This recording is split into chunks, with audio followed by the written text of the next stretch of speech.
Bonjour amis téléspectateurs, merci de toujours préférer Kassoa TV. Nous émettons depuis Nati Tengou dans le département de la Takora. Bienvenue à cette édition de l'information dont voici les titres.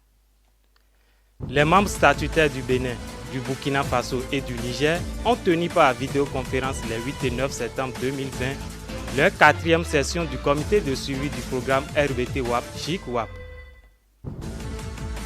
Lancement officiel du projet Protection de l'enfance et promotion des droits de l'enfant PEP-DE dans les départements de la Takora et de la Donga par SOS Village d'enfants et ses partenaires. À nouveau bonjour. Pour l'évaluation périodique de ces indicateurs, les membres statutaires du programme RBT WAP JIC WAP du Bénin, du Burkina Faso et du Niger ont tenu les 8 et 9 septembre 2020 leur 4e session du comité de suivi. L'objectif de cette rencontre était de rendre compte du niveau d'exécution du programme. Suivez l'élément réalisé par Beko Ntia et Jimo Dilontia. Mis en œuvre par la GIZ, le programme réserve de biosphère transfrontalière de la région WAP et gestion intégrée du complexe transfrontalier W.Ali Pandjari fait son bilan tous les 6 mois.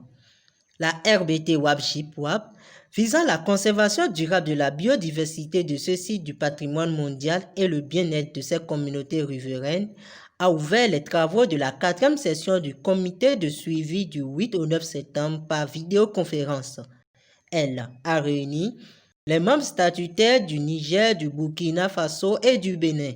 Cette session a permis de faire le bilan à mi-parcours du plan de travail annuel budgétisé 2020 du programme et des recommandations de la précédente session du comité.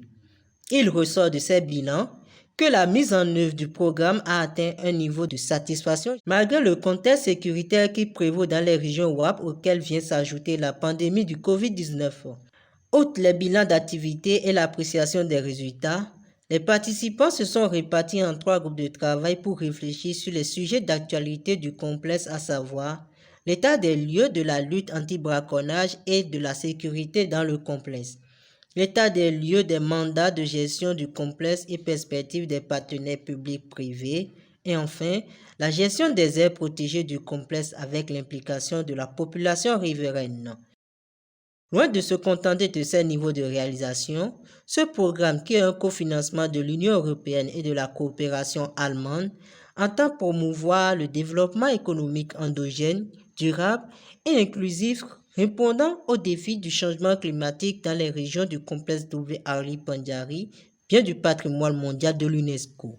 Les travaux de la 4e session de ce comité de suivi ont été clôturés sur une note de satisfaction générale et les participants se sont donné rendez-vous pour le mois de décembre à l'occasion du 2e comité de suivi de l'année 2020. SOS Village d'enfants, en collaboration avec la francophonie, a lancé officiellement le projet Protection de l'enfance et promotion des droits de l'enfant PEP-DE dans les départements de la Takora et de la Donga.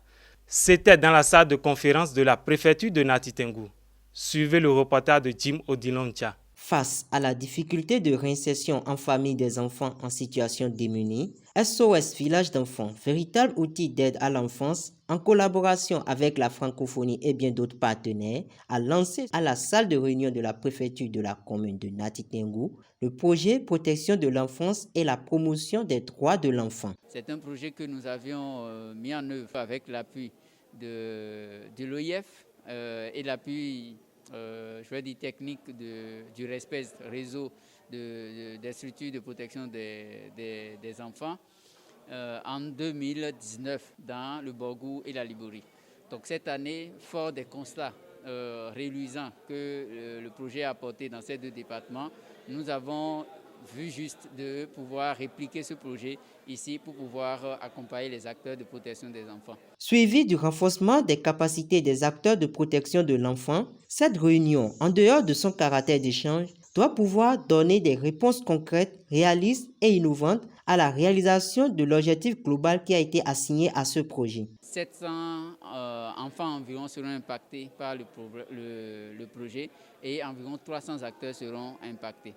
Concrètement, nous organisons des ateliers de formation, de communication avec les acteurs que sont les leaders religieux, les centres de promotion sociale, les commissaires, les juges des mineurs, les préfets et les acteurs de la direction de l'action sociale et des affaires sociales et de la microfinance.